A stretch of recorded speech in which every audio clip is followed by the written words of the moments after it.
lecture we studied the cell of the human system. There are two types of the human system cell. First is a lymphocyte and second is antigen representing cell.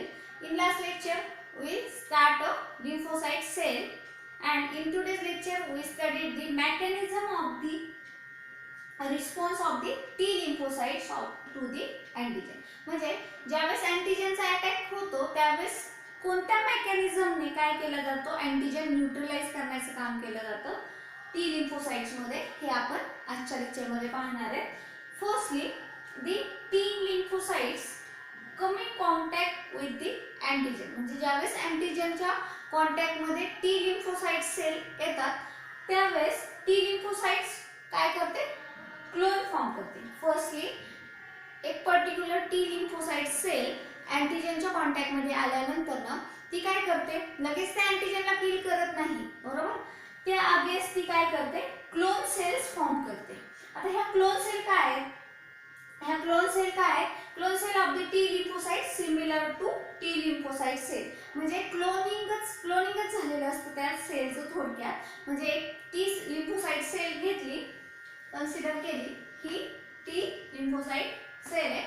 ही ज्यावेळेस अँटीजनच्या contact मध्ये येते त्यावेळेस ती काय करते, त्या अँटीजनला neutralise नाही करत, त्याऐवजी ती काय करते, स्वतःच्याच क्लोन सेल फॉर्म करते, बरोबर.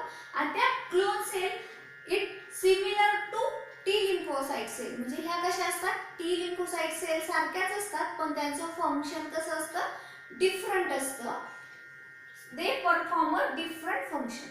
It look like the T lymphocyte. The clone cell of the T lymphocyte similar to T lymphocyte cell, but it perform the different function. And there are 4 different clone cell. Today we study. There are 4 different cells of the T lymphocyte cell which is synthesized during the coming contact with the antigen. Here the complete chart of the 4 different clone cell of the T lymphocyte cell. There are 4 types of the clone cells of the T lymphocytes. First is a helper T cell, second is a killer T cell or cytotoxic T cell. Killer T cell is also known as the cytotoxic T cell. Then next is a suppressor, third one is a suppressor cell, and fourth one is a memory T cell. So start with the helper T cell.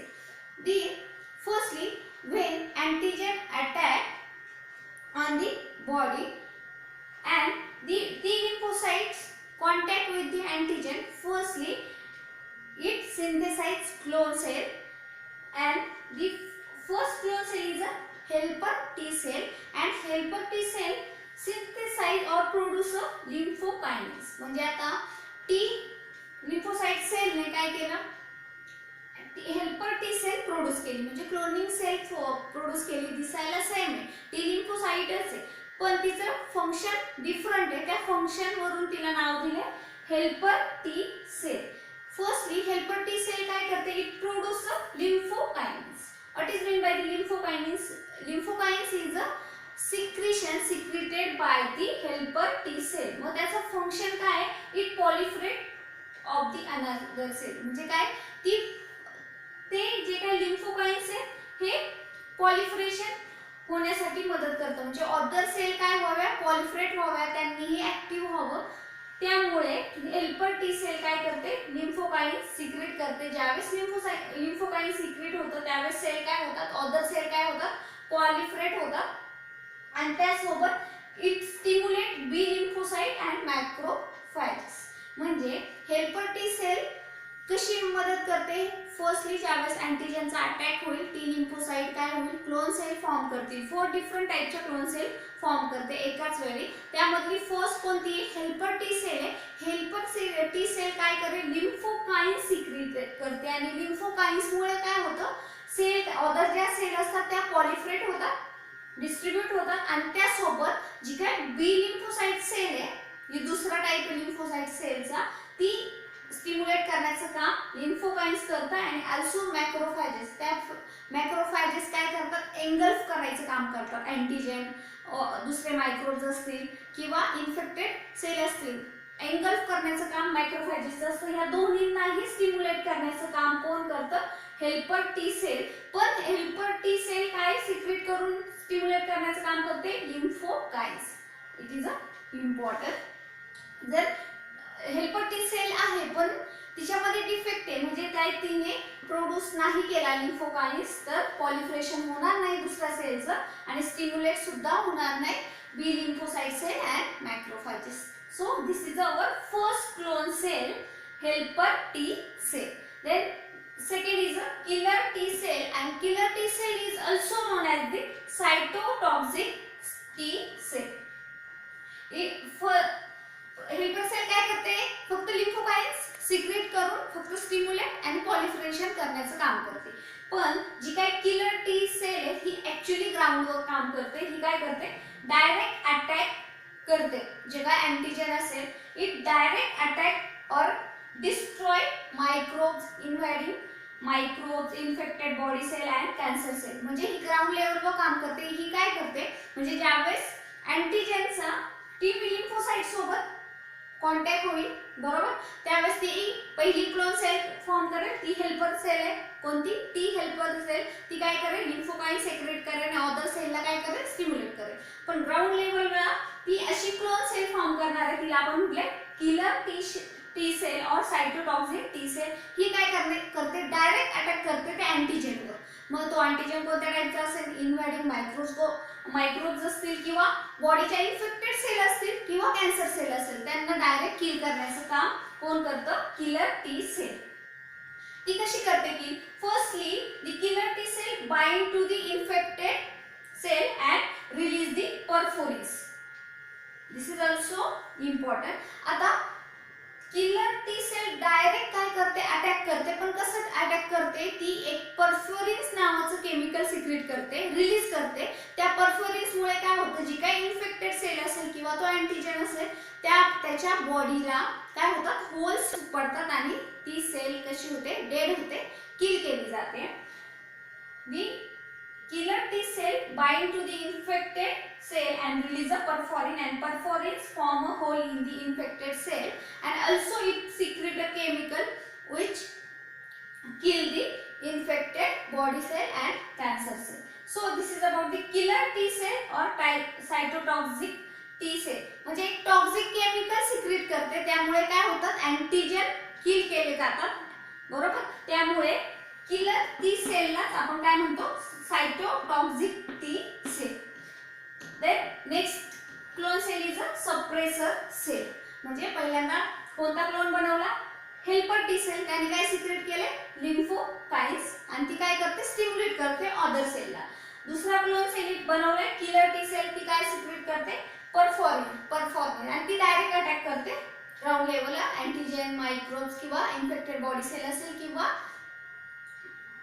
Cancer sale असतील, बरोबर. आणि ही काय करते, perforins secret करते. त्यामुळे काय होतं, जी काय सेल असेल तिला होल्स पडतात आणि काही केमिकल टॉक्सिन्स पण सिक्रेट करते, म्हणून आपण साइटोटॉक्सिक टी सेल पण असं म्हटले त्याला. And third clone cell is a suppressor cell. It suppress the entire immune system against the attack on the own body cell. म्हणजे ह्या सेलचं काय काम आहे, सप्रेशनचं काम आहे. ही काय करते, सप्रेस करते जी काय एंटायर इम्युन सिस्टम आहे त्या अगेन्स्ट, म्हणजे अटॅक होऊ नये. दुसऱ्या बॉडी सेल असतात, ओन बॉडी सेल आहे, त्या डायरेक्टली अटॅक करू नये. कोणत्या सेलवर, जी काय इम्युन सिस्टमची सेल. म्हणजे आपल्या बॉडीमध्ये अँटीबॉडी फॉर्म झाल्या ते, बरोबर, अँटीबॉडी फॉर्म झाल्या ते, आणि आपल्या बॉडी सेलने त्यांना एंगल्फ करू नये, म्हणून कोणत्या सेल काम करतात, suppressor cell. This is a third clone cell of the T lymphocytes. Next is a memory T cell.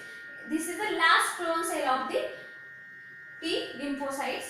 It is a previously synthesized cell. ही सेल कशी असते, आधीच सिंथेसाइज झालेली असते. आपण एक्वायर्ड इम्युन सिस्टम मध्ये पाहिलं, मेमरी असते त्यामध्ये, म्हणजे त्या सेल मध्ये मेमरी असते. त्या एखादा अँटीजन येऊन गेलाय बॉडीमध्ये, हे मेमरी साठवून ठेवली जाते सेलमध्ये, ती कोणत्या मेमरी टी सेल, आणि ह्या ऑलरेडी सिंथेसाइज झालेल्या असतात. It is a previously synthesize cell and they retain the sensitization memory for long time in future. म्हणजे फॉर एक्झाम्पल सध्या म्हणजे कन्सिडर केलं एक वाय अँटीजन आहे.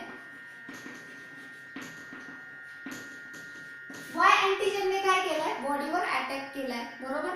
मग बॉडीवर अटॅक केलाय त्यावेळेस टी लिम्फोसाइट्स काय आपली सेल आहे, इम्युन सिस्टीम सेल आहे. ही टी लिम्फोसाइट सेल ज्यावेळेस वाय अँटीजनच्या कॉन्टॅक्टमध्ये येईल त्यावेळेस ती काय करेल, 4 डिफरंट टाइपच्या क्लोन सेल फॉर्म करतील. कशासाठी, पहिल्यांदा तर ऍक्टिव्हेट झाल्या पाहिजे. हिला समजलंय टी लिम्फोसाइटला की काय अँटीजनचा अटॅक झालाय, बरोबर. मग हिच्या थ्रू काय होईल, बी लिम्फोसाइट्स मायक्रोफॅजेस काय होतील, स्टिम्युलेट होतील. त्यासोबत लगेच ह्या अँटीजनला अटॅक करण्याचं काम कोण करेल, किलर टी सेल किंवा सायटोटॉक्सिन टी सेल काय करतील, ह्या अँटीजनवर अटॅक करतील. पण हा एकच नाही, खूप नंबर असतील याचे, बरोबर. मग ह्या किल करण्याचं काम करतील, ह्या स्टिम्युलेट करण्याचं काम करतील, आणि ह्या अँटीजन अगेन्स्ट अँटीबॉडी तयार झाल्या, बरोबर. त्या अँटीबॉडी ह्या ओन सेलने, बॉडीच्या ओन सेलनेच डिस्ट्रॉय करू नये म्हणून सप्रेसर सेल काय करतील, तिथे काम करतील, ते सप्रेस करतील इम्युन सिस्टीमला. आणि मेमरी टी सेल ज्या ऑलरेडी सिंथेसाइज झाल्या ह्या काय करतील, रिकॉग्नाइज करतील की हा वाय अँटीजन आधी बॉडीमध्ये येऊन गेलाय का, सेलमध्ये येऊन गेलाय का. जर येऊन गेला असेल तर त्या अगेन्स्ट अँटीबॉडी लवकर सिंथेसाइज होतील. जर येऊन गेला नसेल तर मॅक्झिमम 6 to 7 डेज लागतील अँटीबॉडी सिंथेसिस व्हायला. आणि ही वाय अँटीजनची मेमरी ही रिटेन केली जाते, म्हणजे आहे तशी फ्युचरसाठी जपून ठेवली जाते through the memory T cell. So this is about the mechanism of the response of the T lymphocytes against the antigen. So thank you so much for watching my lecture. Thank you.